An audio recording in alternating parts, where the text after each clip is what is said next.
Coming up, the Milwaukee Bucks take down the Celtics and the Warriors keep pace in the West. This is Locked On Now NBA.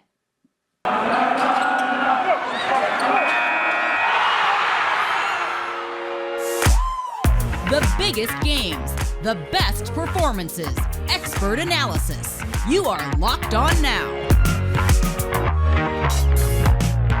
Welcome in. You're listening to Locked On Now NBA, local experts on the biggest stories on the hardwood. I'm your host, Kainani Stevens. Thank you for making Locked On Now your first listen every single weekday. We've got our Locked On NBA hosts here to recap everything from last night. We're going to start off with the defending champs who faced off with a red-hot Celtics team in our biggest game. The biggest game.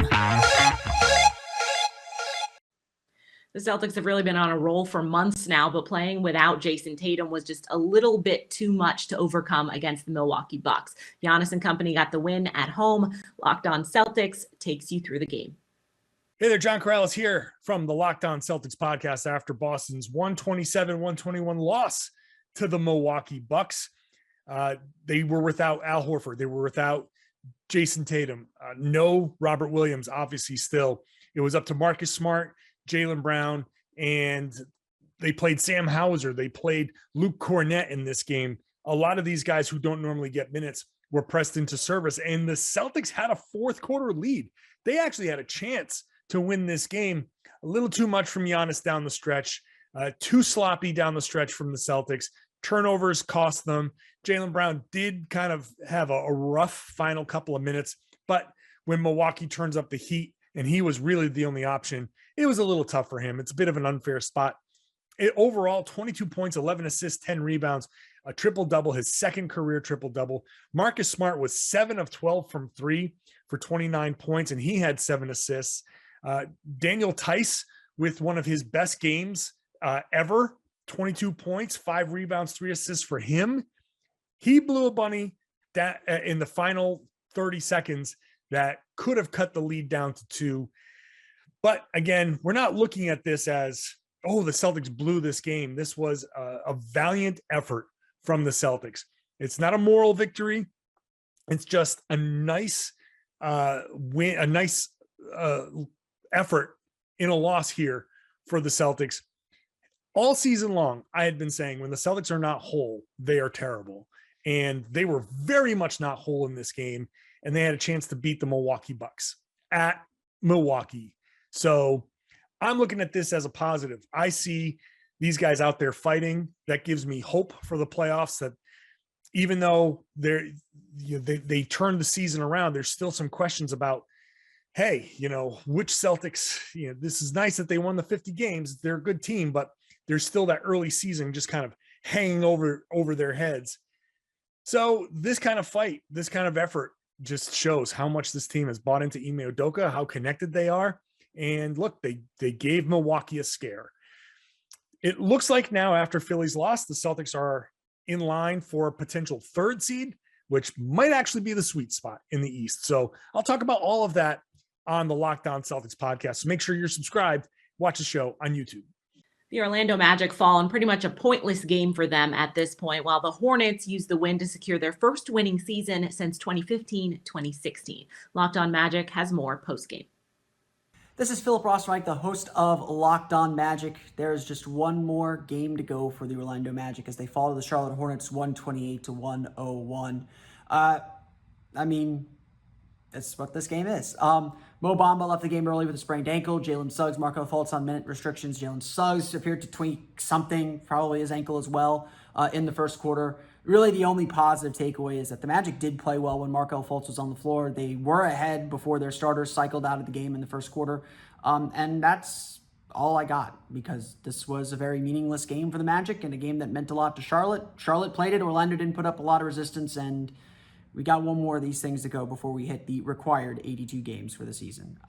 That's all there is to it. There was a little bit of a fight in the fourth quarter when Jalen McDaniels wrapped up R.J. Hampton. Robin Lopez, Admiral Schofield were ejected for escalating the situation. That's about the only thing that happened. Maybe some frustration is boiling over for the Magic, but just one more game to go.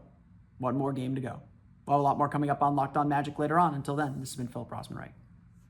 We saw a potential playoff preview between the 76ers and Raptors on Thursday night. The Raptors ran away with it, and Locked On Raptors says that this should scare 76ers fans come playoff time. Uh-oh, Philly. Sean Woodley here from Locked On Raptors to break down the Toronto Raptors 119-114 win over the Philadelphia 76ers in Toronto on Thursday night. The Raptors moved to 47-33, 2 games clear of the Chicago Bulls for the 5th seed in the Eastern Conference, and they just might be set up to play the Sixers in the first round if things hold as they are right now. The big takeaway from this game is that the Sixers should be worried if that is in fact the case. Pascal Siakam showed tonight that there are very few answers on the Sixers roster for what he's doing right now. He puts together a 37-point, 12 assist, 12 rebound triple-double, one of the best games he's played as a Toronto Raptor without a doubt. And he just relentlessly punished any matchup that he could find. Tobias Harris, no chance. Danny Green, nope. Tyrese Maxey, Georges Niang, James Harden, both completely lost. Even Joel Embiid had a really difficult time with Pascal Siakam's delicate footwork in the paint, his playmaking, his dump-off passes, his kickouts. It was an incredible performance from Siakam, who continues to play at a very clear All-NBA level. And at this point, it'll be a borderline travesty if he doesn't make one of the All-NBA teams and someone like, LeBron James and his 57 games played gets on there for a team that didn't even make the Western Conference play-in. That's a story for another day. We will examine Pascal Siakam's All-NBA case and so much more on tomorrow's episode of Locked On Raptors. Be sure to tune in. The Timberwolves not going quietly into the postseason. A monster night from Anthony Edwards is his career high, and Locked On Wolves recaps the postseason impact this one will have for Minnesota. Ben Beacon with Locked On Wolves here. The Timberwolves held on to beat the Spurs on Thursday night by 6 in a game that really shouldn't have been that close, behind a career high 49 points from Anthony Edwards, at least for the moment.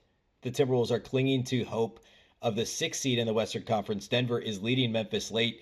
But at the moment, the Wolves are still in play, or the 6th seed is still in play for Minnesota. Ant scored 49. He had 6 made threes, 14 free throw attempts in this game, 8 assists, 6 rebounds. He spent the final couple of minutes just gunning three-pointers to try and get to that career high, which he eventually did at the free throw line. 21 and 13 from Cat, and a solid performance for him.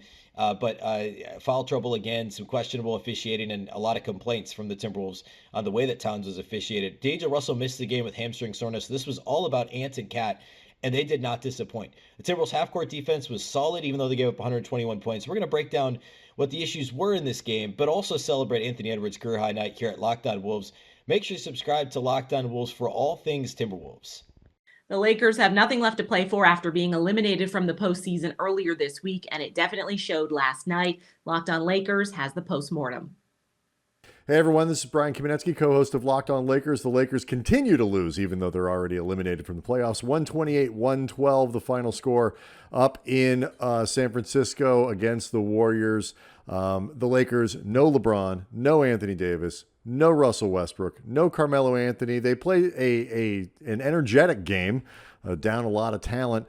Talen Horton-Tucker, 40 points, a career high. So that is definitely a positive for the Lakers. But what exactly do you do with that if you're a Lakers fan and if you're Lakers management, trying to figure out what exactly his role might be going forward or what his trade value would be? That is a big topic of discussion that we'll get into for tomorrow's show. Make sure you tune into Locked On Lakers to check it out.